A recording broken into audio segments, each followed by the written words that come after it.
நாள்பட்ட நுரையீரல் அடைப்பு நோய்னு சொல்லக்கூடிய சிஓபிடி பேஷன்ஸ் என்ன மாதிரி சாப்பாடு சாப்பிடணும் அப்படின்னு சொல்லிட்டு நிறைய பேர் கேட்டுட்டு இருந்தீங்க. உங்களுக்கான பதில் தான் இது. சிஓபிடிக்கு மெயின் ட்ரீட்மெண்டே பாத்தீங்கன்னா சிகரெட் பிடிக்கிறத நிறுத்துறதுன்றது எல்லாருக்கும் தெரியும். ஆனா சாப்பாடு பொறுத்த வரைக்கும் ரொம்ப இம்பார்ட்டன்ட் விஷயம் என்னன்னா, இந்த மாதிரி பேஷன்ஸ் ஜென்ரலா கொஞ்சம் விட்டமின் டி குறைபாடோட இருப்பாங்க, கால்சியம் குறைபாடோட இருப்பாங்க, மசில் வேஸ்டிங் கொஞ்சம் அதிகமா இருக்கும். அப்படின்றதுனால இந்த பேஷண்ட் ரொம்ப இம்பார்ட்டன்டா கால்சியம் மற்றும் விட்டமின் டி என்ரிச் ஃபுட்ஸை கொஞ்சம் அதிகமா எடுக்க வேண்டிய தேவை இருக்கு. Point number 1. ரெண்டாவது, ஹை புரோட்டீனும் எடுக்க வேண்டிய தேவை இருக்கு. ஏன்னா மசில் வேஸ்டிங் இன்னொரு சைடு நடக்கிறதுனால ஃபர்ஸ்ட் ஆஃப் ஆல் நீங்க உங்களோட பிளட் டெஸ்ட் எடுத்து பார்க்க வேண்டியது இருக்கு. சப்போஸ் கால்சியம் விட்டமின் டி கம்மியா இருந்தா அதை நம்ம ரெப்ளனிஷ் பண்ணணும். சோ விட்டமின் டி பொறுத்த வரைக்கும் உங்களுக்கே தெரியும், நல்லா இம்பார்ட்டன்டா நம்மளோட சூரிய ஒளியில ரொம்ப அதிகமாவே கிடைக்குது.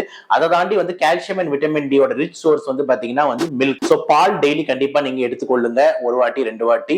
இது சூரிய ஒளியில டெய்லி ஒரு அரை மணி நேரம் வாக்கிங்கோ இல்லைன்னா கொஞ்சம் எக்ஸ்போஷர் ஆகுங்க. விட்டமின் டி அதையும் தாண்டி ரொம்ப குறைவா இருந்ததுன்னா மாத்திரைகள் நாங்க உங்களுக்கு சொல்லுவோம் அப்படின்ட்டு சொல்லி, இதுதான் சிஓபிடிக்கு இம்பார்ட்டன்ட் டயட்.